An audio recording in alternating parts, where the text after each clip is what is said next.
Acrylamide, the hidden food chemical you rarely notice. Acrylamide sounds technical, but its impact is very real. This realization stopped me mid-meal. I was eating something familiar. Crispy, browned, comforting. Then I learned what forms during that cooking step. Nothing dramatic happened, but awareness changed my choices forever. Short warning that matters. Heat can create harmful compounds. Simple science in one line. High heat turns sugars and amino acids into acrylamide. According to the World Health Organization, acrylamide forms naturally when starchy foods are cooked above 120 Celsius. This is chemistry, not contamination. What acrylamide really is? It is a chemical compound. It forms during frying, roasting, and baking, especially in carbohydrate-rich foods. The National Institutes of Health classify acrylamide as a probable human carcinogen. This does not mean panic. It means informed moderation. Where acrylamide hides most. 1. French fries, high heat plus potatoes equals formation risk. 2. Potato chips, thin slices increase surface browning. 3. Toasted bread, darker toast means higher levels. 4. Baked goods, cookies, crackers, biscuits. 5.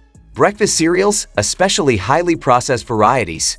Studies in food and chemical toxicology document acrylamide levels in heat-processed starches. Why this matters long-term? Acrylamide affects nerve tissue. Animal studies show neurotoxic effects. Research discussed in toxicology reports links high exposure to cellular stress and DNA damage. Human evidence focuses on risk patterns, not guaranteed outcomes. Important realism check. Acrylamide is about dose and frequency. One meal does not define health. Daily exposure over years matters more. Why seniors should be extra cautious. Detox pathways slow with age. Repair mechanisms become less efficient. This increases sensitivity to cumulative stressors. How I reduced exposure without extremes. Lighter cooking colors. Golden, not dark brown. Boiling and steaming more often. Less frying and over-roasting. Soaking potatoes before cooking. This reduces sugar concentration. The Mayo Clinic supports lower temperature cooking to reduce acrylamide formation. Foods that help balance risk. Vegetables rich in antioxidants. Berries support cellular defense systems. These do not cancel acrylamide. They support resilience. Possible signs of excess exposure. There are no clear early symptoms.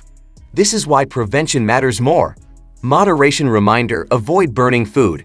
Rotate cooking methods. Awareness beats fear. Doctor consultation note: consult a doctor for dietary concerns, especially with neurological conditions. How to track better habits. Watch cooking color. Note frequency of fried foods. Focus on variety. Small changes reduce long-term load. Final message: danger hides in habits, not headlines. Cook smarter, not scared. If this helped, support naturally. Knowledge protects more than restriction.